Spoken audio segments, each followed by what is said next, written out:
ସୁମିତ୍ର ସାଉଁତା ବିଧାୟକ ଲକ୍ଷ୍ମୀପୁର। ଆପଣ ଜାଣନ୍ତି କୋରାପୁଟ ଜିଲ୍ଲା ନାଲକୋରେ ଦୀର୍ଘ 46 ବର୍ଷ ହେଲାଣି ନାଲକୋ ସ୍ଥାପିତ ହେବା ସତ୍ତ୍ୱେ ମଧ୍ୟ ଦାମନଯୋଡ଼ି ଅଞ୍ଚଳ ଏବଂ ଦାମନଯୋଡ଼ିର ପାରିପାର୍ଶ୍ୱିକ ଅଞ୍ଚଳ ଯେଉଁ ତୁଳନାରେ ଉନ୍ନତି ହେବା କଥା, ଯେଉଁ ତୁଳନାରେ ସ୍ଥାନୀୟ ନିଯୁକ୍ତି ଗୁରୁତ୍ୱ ଦିଆଯିବା କଥା, ଆଜି ପର୍ଯ୍ୟନ୍ତ ହୋଇପାରିଲା ନାହିଁ। ବିଭିନ୍ନ ସମୟରେ ଏ 46 ବର୍ଷ ଭିତରେ ଅନେକ ଥର ଦାବି ଉପସ୍ଥାପନ କରାଯାଇଛି, ତା ସତ୍ତ୍ୱେ ମଧ୍ୟ କେବେ ମଧ୍ୟ ନାଲକୋ ଗୁରୁତ୍ୱ ଦେଇନାହିଁ।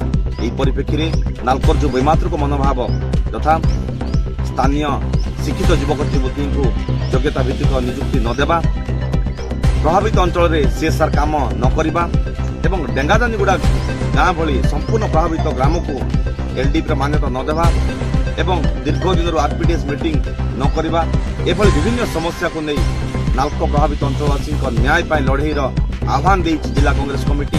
ତେଣୁ ଅନୁରୋଧ କରୁଛି ସମସ୍ତ କୋରାପୁଟ ଜିଲ୍ଲାବାସୀଙ୍କୁ ଆସନ୍ତା 6 ତାରିଖ ଫେବୃଆରୀ ମାସ ଶୁକ୍ରବାର ଦିନ କୋରାପୁଟ ଜିଲ୍ଲାର ସମସ୍ତ ଜନସାଧାରଣ ଆସି ଏହି ଜନ ଆନ୍ଦୋଳନ ବନ୍ଦ ଯାତ୍ରାରେ ଆସି ସାମିଲ ହେବା ସହିତ ସହଯୋଗ କରିବା ହେବେ, ଯାହାଫଳରେ ଆମ ଅଞ୍ଚଳର ହକ୍ ଅଧିକାର ଜିଲ୍ଲା ପ୍ରଶାସନ ରାଜ୍ୟ ପ୍ରଶାସନ ଜାଣିବା ସହିତ ଏ ଅଞ୍ଚଳର ହକ୍ ଅଧିକାର ସାଧାରଣ ଲୋକଙ୍କୁ ମିଳିପାରିବ।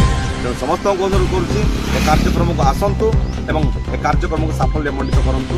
ଧନ୍ୟବାଦ, ନମସ୍କାର।